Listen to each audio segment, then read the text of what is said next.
Olá, senhores, bora aí para mais uma questão de gases. Olha só, um barômetro de mercúrio com escala graduada em milímetros de mercúrio fornece leituras erradas da pressão atmosférica local pelo fato de conter um pouco de ar na parte superior do tubo. No local onde o valor da pressão é de 759 milímetros de mercúrio, o barômetro indica, na verdade, 754 milímetros de mercúrio. Então, olha o que está acontecendo, ó. Esse barômetro ele vai ser um tubo que ele inverte aqui com o mesmo líquido aqui dentro, o líquido que tem dentro do recipiente. E obviamente que esse líquido sobe até uma certa altura, senhores, por quê? Porque aí a pressão que esse líquido faz, ó, que é esse vetor preto aqui, apesar de pressão não ser grandeza vetorial, tá? Mas estamos indicando por uma seta aqui, ó, que é essa seta preta aqui. A pressão que o líquido faz aqui dentro tem que ser igual à pressão que a atmosfera está tentando empurrar esse líquido, para elas se equilibrarem, certo? O problema é que as pressões deveriam ser iguais, mas nesse caso não é, porque ficou contido dentro do nosso tubo ali um pouco de ar. Então aqui, ó, eu tenho partículas de ar. Esse ar, quando o líquido tenta subir, ele comprime o ar. E aí o ar acaba exercendo uma pressão que, nesse caso, representa exatamente a pressão que falta para nós equilibrarmos o nosso sistema. Então, aqui nós temos 754 milímetros de mercúrio com líquido, e aqui fora tem 759 empurrando, a tendência desse líquido era subir. Ele não sobe justamente porque o ar complementa essa pressão para poder equilibrar os 759, ou seja, a pressão do ar aqui dentro, ó, representa 5 milímetros de mercúrio.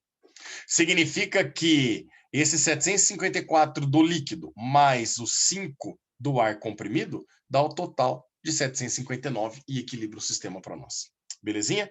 Percebam que nessa ocasião, a altura de ar aqui dentro para nós, ó, é esse pedacinho vermelho que eu vou chamar de X. Belezinha?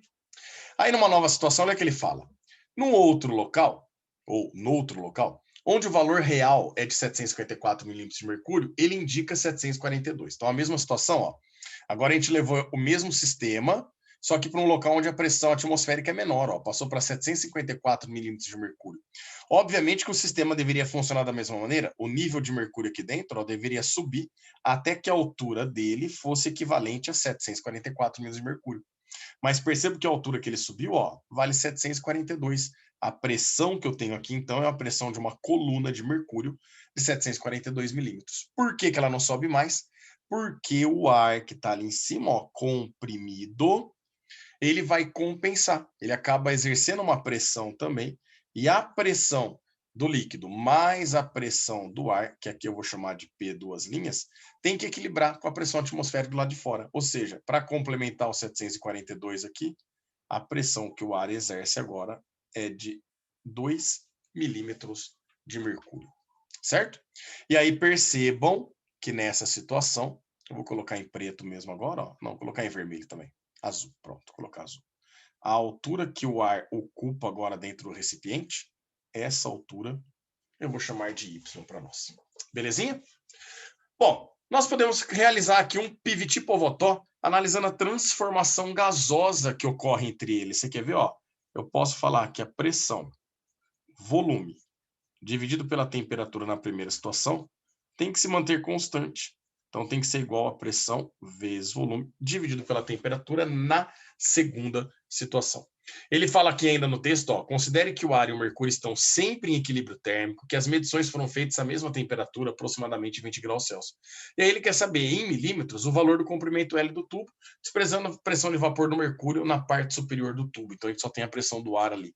Então, pera lá, se a temperatura permanece constante, nós podemos cortar a temperatura aqui. E aí nós vamos poder falar que a pressão na primeira situação do ar, tá? Do ar comprimido ali, que vale 5 milímetros de mercúrio, vezes o volume ocupado por ele, senhores, o volume ocupado por ele seria a área desse cilindro aqui, vezes a altura. Então, vamos colocar aqui, ó, o volume é a área vezes a altura, não é? Seria a área vezes aquela altura X que o ar ocupa dentro do tubo.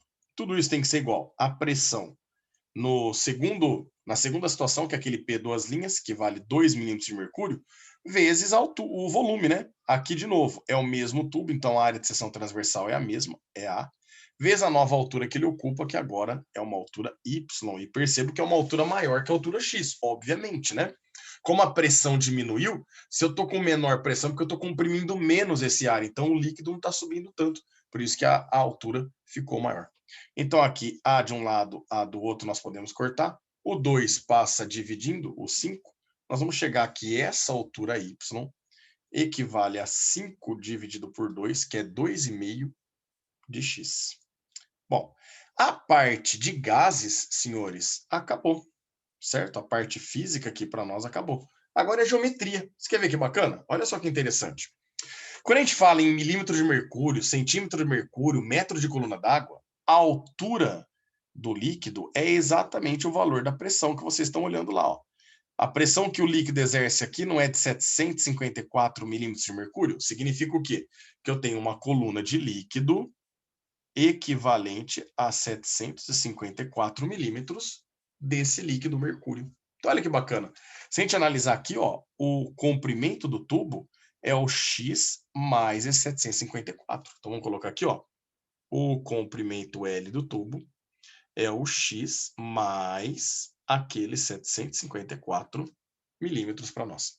A mesma ideia nós vamos ter na segunda situação. Olha que bacana. Aqui, ó, a altura do líquido aqui representa exatamente a pressão dela, ou seja, o que é a pressão dela aqui?